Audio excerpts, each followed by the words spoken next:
আপনারা জানেন ইতিমধ্যে অসম জুড়ে শুরু হয়েছে এসআর অর্থাৎ ভোটার তালিকার বিশেষ সংশোধন প্রক্রিয়া। সে জায়গায় দাঁড়িয়ে এই মুহূর্তে যে খবর উঠে আসছে সেটি হচ্ছে যে আমরা জানি যে গত 19 সেপ্টেম্বর প্রয়াত হয়েছেন সকলের প্রিয় সঙ্গীত শিল্পী জুবিন গার্গ, এবং সবচেয়ে আশ্চর্যের বিষয় যে তার নাম কিন্তু বাদ দিতে পারলেন না বিএলও, কারণ তিনি একেবারে আবেগিক হয়ে পড়েন।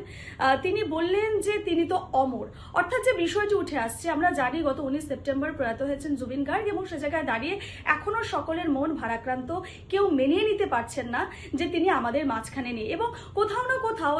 একেবারে বিএলওকেও দেখা গেল একেবারে আবেগিক হয়ে পড়তে। তিনি তার নাম ভোটার তালিকা থেকে বাদ দিতে পারছেন না, বাদ দিতে পারেননি, এবং তিনি তার সপক্ষে যুক্তি দিয়ে বললেন যে তিনি সর্বদাই সকলের মনে